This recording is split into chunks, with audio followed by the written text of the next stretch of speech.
a spade. Great to be here with you guys today. What a treat we were in for last night. Going on the road into a hostile environment, a hostile crowd, and you pull it off, come out with a victory to move on. Shout out to England, folks.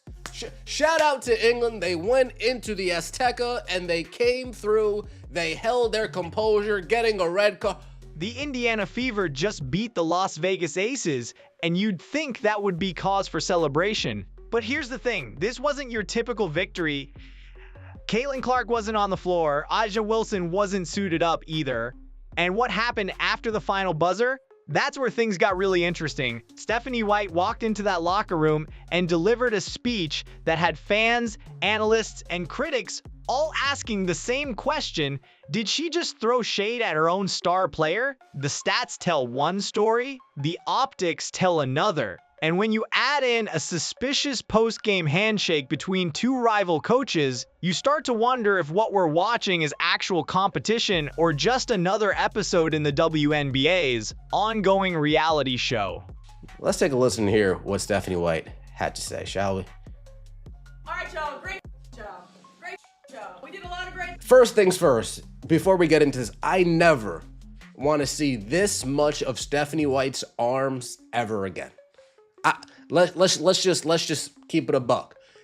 Stephanie, put the blazer on, put a t-shirt on, put a long sleeve shirt. You don't see me walking around in guinea tees in front of the camera, do you? Let's hear what you got to say. All right, y'all. Great job.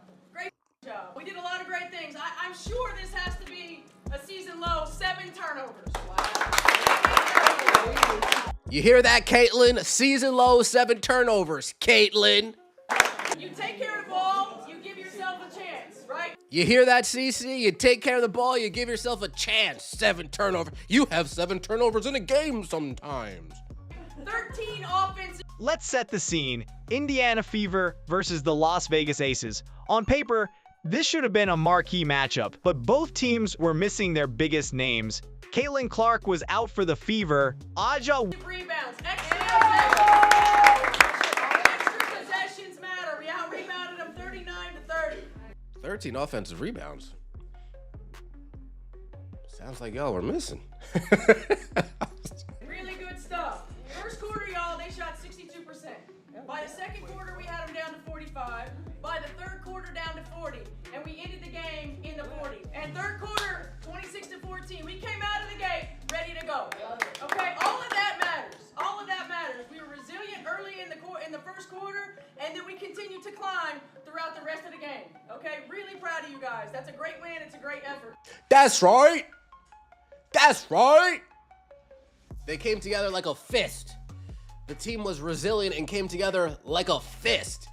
Wilson was sitting for the Aces. So right away, you've got to ask yourself, what does this win actually mean? Imagine an NFL team celebrating a victory over the Kansas City Chiefs, but Patrick Mahomes didn't play. Would anyone be doing backflips in the locker room? Probably not. You'd get credit for the win, sure, but there'd always be that asterisk. That's exactly what happened here. The Fever pulled off the victory, but the context matters. Now, people are pointing out some things that she said. This is straight up shade on CC. Shout out to you, Texas. Shout out to you, Texas. Stephanie White definitely threw some shade at Caitlin Clark here. I wouldn't even say it was subtle. Damn. Even the coach works to undermine CC. It's like a league mandate. Oof. How is anybody truly motivated by this woman? This is why I can never put a jealous has-been in charge of a star. Too damn petty. Your first statement is to throw shade at CC. You're that proud of your slow-ass system. Stephanie White is so unprofessional, she didn't even memorize the script. She had to have it in her hand. Yikes. Stephanie White voting Ty Harris for MVP. Shout out to you. We notice how much harder they play when Caitlin is out. They all of a sudden know how to rebound and screen better. They weren't facing the full-strength Aces. They were facing a version of Las Vegas that was missing its most dominant force. And it wasn't just Aja Wilson. Becky Hammon made some curious coaching decisions that night. Kennedy Carter, one of the Aces' most disruptive and physical defenders, barely saw the floor. For a team that prides itself on toughness and grit, that's a strange choice. Some fans started connecting dots. Was this just a regular rotation decision? Or was something else going on behind the scenes? The whispers started almost immediately. But here's where it gets even more interesting. The Fever didn't just win, they dominated the second half. They controlled the boards. They took care of the ball. They locked down defensively in the third quarter and never looked back. All of that sounds great, right? Except for one little detail. The player who's supposed to be the face of the franchise, the one who brought all the attention and viewership to Indiana in the first place, wasn't even there to see it. I'm seeing that a lot as well. That apparently the team knows how to rotate on defense when Caitlin Clark's out. Shocker. They know how to grab more rebounds when Caitlin Clark is out. Shocker. They know how to hold screens when Caitlin Clark is out. What a surprise. What a surprise. Interesting. Then we have this post-game interaction of Becky Hammon smiling and chuckling with Stephanie White at the end of the game. I smell something fishy here. Uh-oh.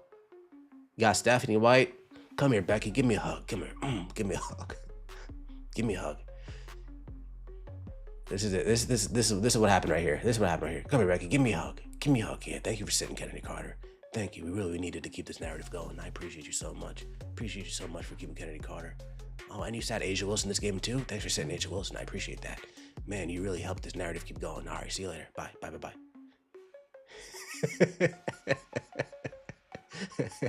Before going further, if you're enjoying this video, don't forget to smash that subscribe button. It really helps us keep bringing you the content you love. Share this video with your friends so they don't miss out on all the drama and excitement. After the win, Stephanie White gathered her team in the locker room. Cameras were rolling, fans were watching, and what she said next would spark a firestorm that's still burning days later. She started off by praising the team's effort. Fair enough. But then she got specific. 7 turnovers, a season low. She made sure to emphasize that. 13 offensive rebounds. She highlighted that too. Then came the defensive breakdown. How they held the Aces to just over 40% shooting by the end of the game. The WNBA is a scripted drama show. It's not a serious professional league. And it is a reality show. It is a WNBA drama. Yeah. Not to mention covering her face when she's talking. Yeah. Why is White dressed like Michael Jackson? Well, you know what? Like Michael Jackson, she needs to beat it. Just beat it. Yeah, she needs to get out of here.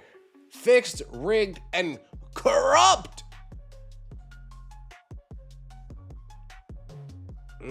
Aces just handed us the win so they can move from first place to second. Just stop being ridiculous. We all do. Never good when they go for a mouth cover at the end of the game. And now during the game, they threw this graphic out here. The graphic they just showed during the game. With Caitlin Clark, 17 and 13. Without Caitlin Clark, 18 and 15.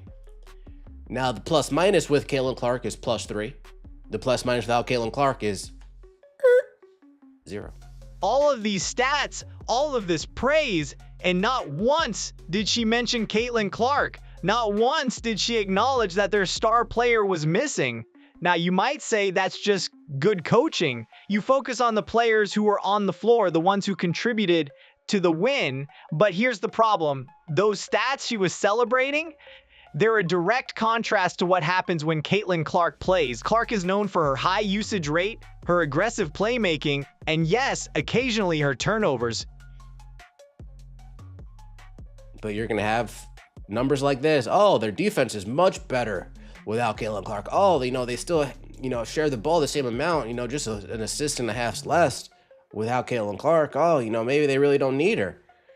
Well, you know what? I hope the Indiana Fever feel like they don't need her. I hope she goes somewhere else.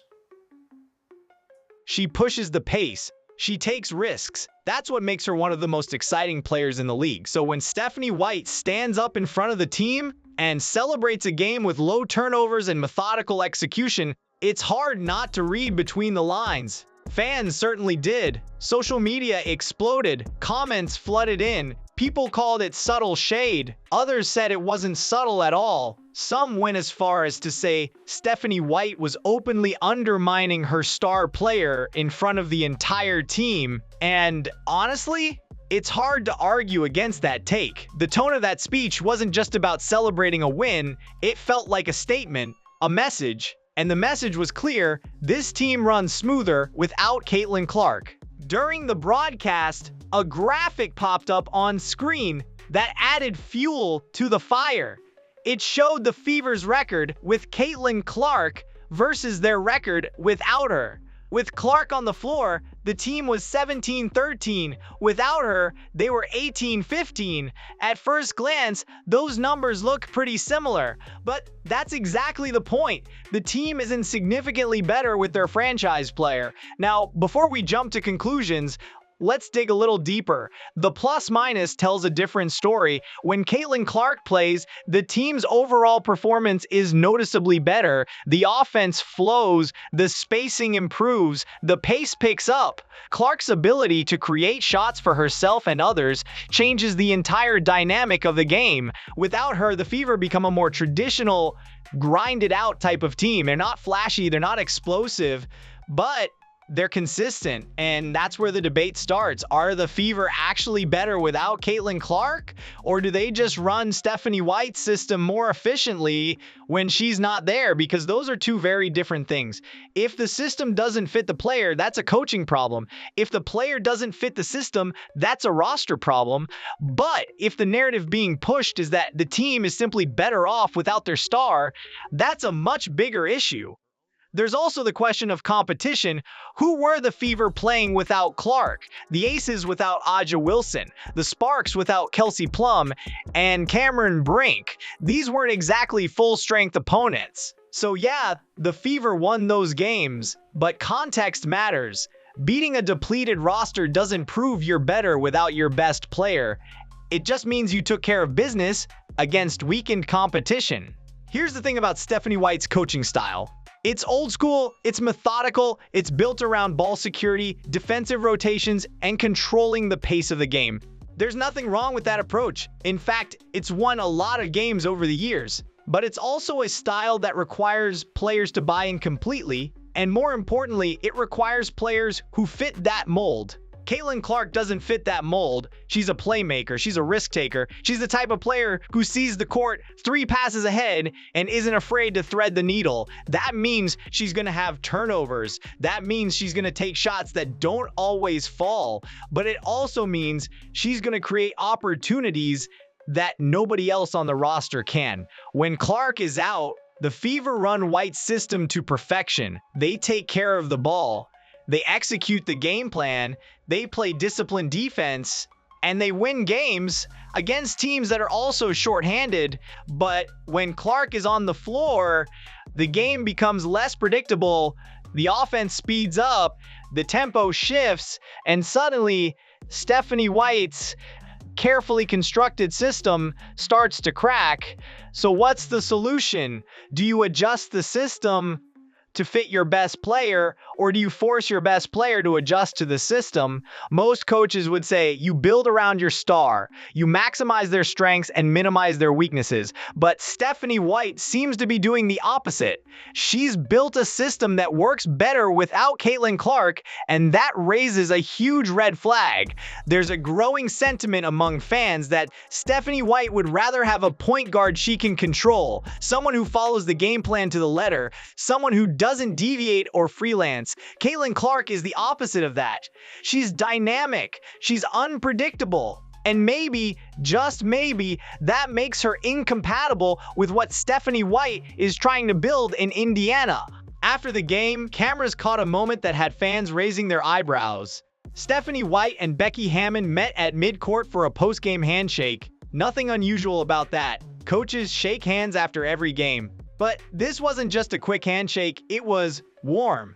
It was friendly, and for some fans, it felt a little too cozy. Becky Hammon was all smiles. Stephanie White pulled her in for a hug.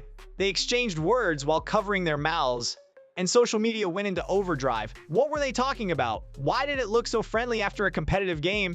And more importantly, why did it feel like there was more going on behind the scenes? Some fans started connecting the dots. Becky Hammon sat Kennedy Carter for most of the game. Aja Wilson was already out. The Aces didn't put up much of a fight in the second half. And then after the game, the two coaches share this friendly moment like old pals. Coincidence? Maybe. But in a league that's been accused of prioritizing storylines over competition, it's hard not to be suspicious. There's a theory floating around that the WNBA has a vested interest in keeping certain narratives alive. The Fever are better without Caitlin Clark's storyline creates debate. It generates content. It keeps people talking. And if that narrative serves the league's interests, then why wouldn't they nudge things in that direction? Now, to be clear, there's no concrete evidence that anything shady happened. But the optics aren't great. When two coaches from rival teams look that chummy after a game where one side seemed to hand the other a win, people are gonna talk. And they did. Let's zoom out for a second and look at the bigger picture. Caitlin Clark's arrival in the WNBA was a game changer. She brought record viewership. She brought sponsorship deals. She brought mainstream media attention that the league hadn't seen in years. By all accounts, she should be celebrated as the future of the WNBA. But instead, there's been pushback, physical play that crosses the line, veterans who seem resentful of the attention she's getting, and now a coach who appears to be more comfortable without her on the floor. It's a pattern that's hard to ignore. Some people believe the WNBA is stuck between two competing interests. On one hand, they need Caitlin Clark. She's the biggest draw the league has. On the other hand, there's a faction within the league that wants to protect the legacy of the players who built it. Aja Wilson, Breanna Stewart, the veterans who've been carrying the torch for years. And if Caitlin Clark's success comes at the expense of those narratives, then there's going to be resistance. There's also the issue of control. The WNBA has always been a league that values order and structure.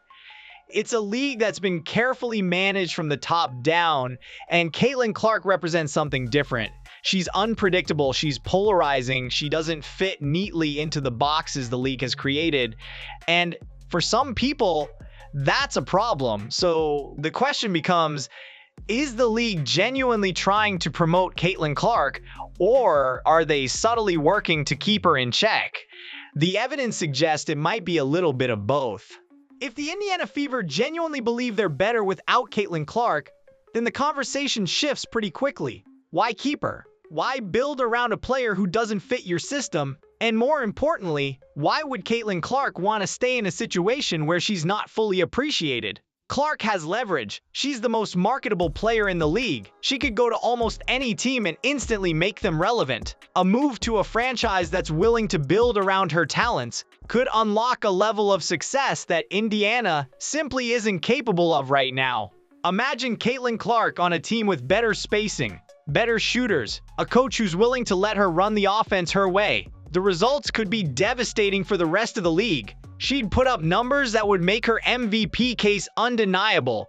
She'd lead her team deep into the playoffs, and she'd prove that the problem was never her. It was the situation she was in. But here's the flip side.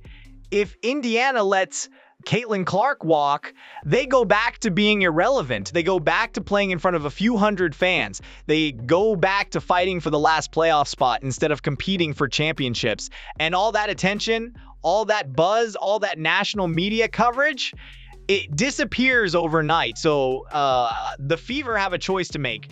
Do they build around Caitlin Clark and adjust their system to fit her strengths? Or do they stick with Stephanie White's vision and risk losing the most exciting player the franchise has ever had? At the end of the day, this isn't really about one game. It's not about 7 turnovers or 13 offensive rebounds. It's about something much bigger. It's about a league that's trying to figure out how to handle a player who's too big for the box they've built. Caitlin Clark didn't just bring talent to the WNBA. She brought attention, She brought expectations, and she brought a level of scrutiny that the league isn't used to. Now, everyone's watching. Every coaching decision is questioned. Every post-game handshake is analyzed. And every locker room speech is dissected for hidden meaning. The question is whether the WNBA is ready for that, whether Stephanie White is ready for that, and whether the Indiana Fever are ready to fully embrace what Caitlin Clark represents. Because if they're not, someone else will be.